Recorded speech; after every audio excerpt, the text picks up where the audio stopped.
Hello and welcome back to GP Video Podcast by Nadia. Today the topic is type 1 diabetes mellitus versus type 2 diabetes mellitus.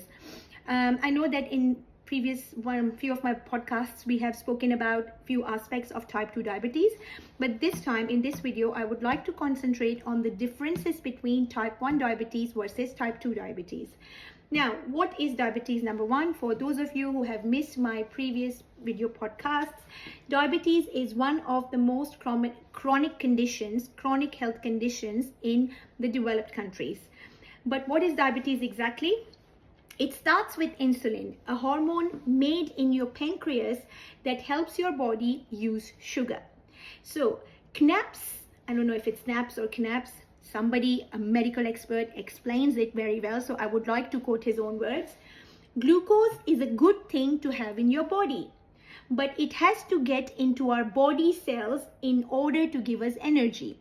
So while glucose is a very good constituent, glucose is something that we need to be alive because it gives us energy. But for glucose to work, it is important for glucose to enter from bloodstream into the cells.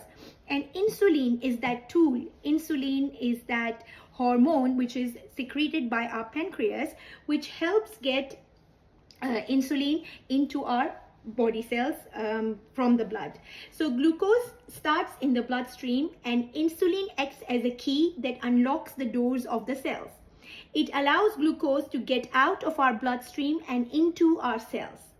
So people with diabetes fall into one of the two camps. Number one is either their bodies don't make any insulin, which is type 1 diabetes mellitus, or number two is their bodies have a hard time using the insulin which is being made. So insulin is being made, but either it is ineffective or inefficient, or the body cells are ineffective or inefficient to take up that insulin. So this is the number one difference among type 1 diabetes and type 2 diabetes. So the number two difference is about its prevalence, how common it is.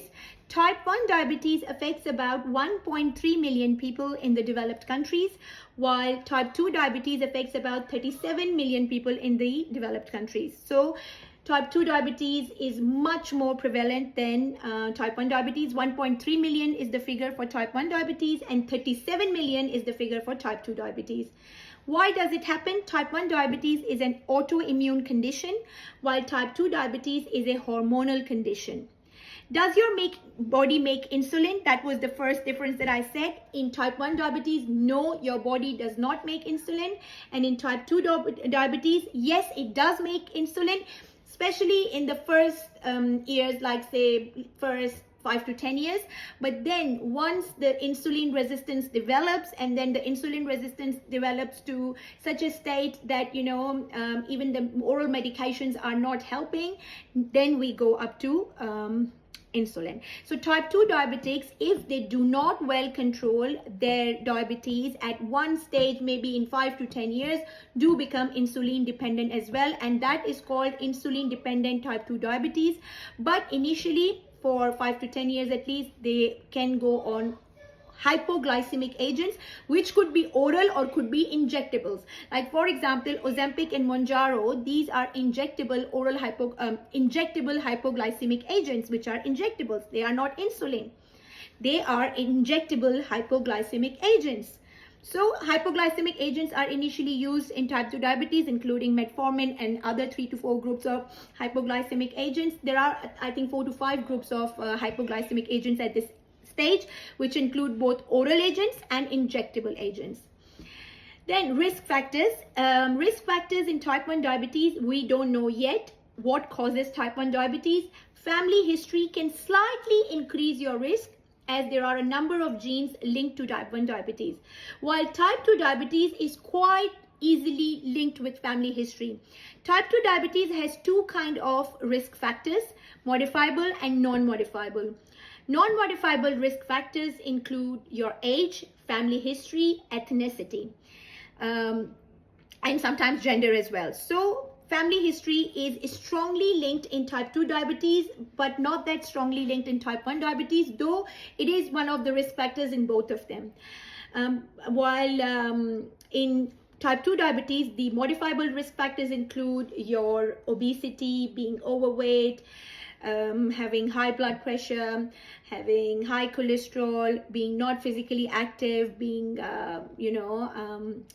having a sedentary lifestyle. All of these risk factors, which are the cardiac risk factors, which are responsible for cardiac death, can to some extent contribute to developing or being a risk factor for type 2 diabetes as well, especially obesity and no physical activity, and waist circumference. Waist circumference is also very important.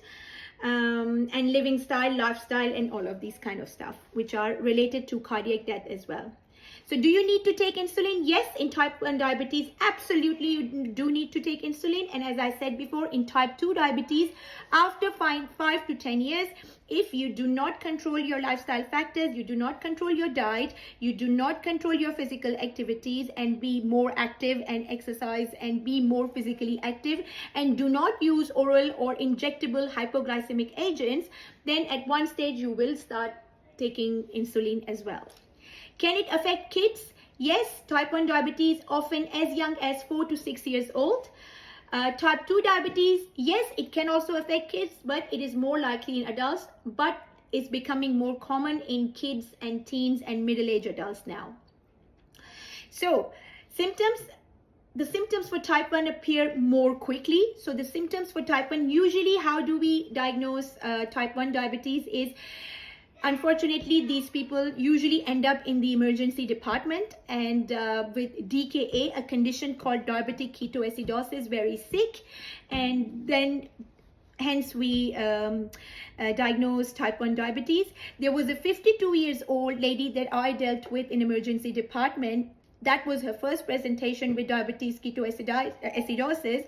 And she was like, for the first time, she was diagnosed with type 1 diabetes at the age of 52. So it's not rare to be diagnosed with type 1 diabetes above the age of 50 as well.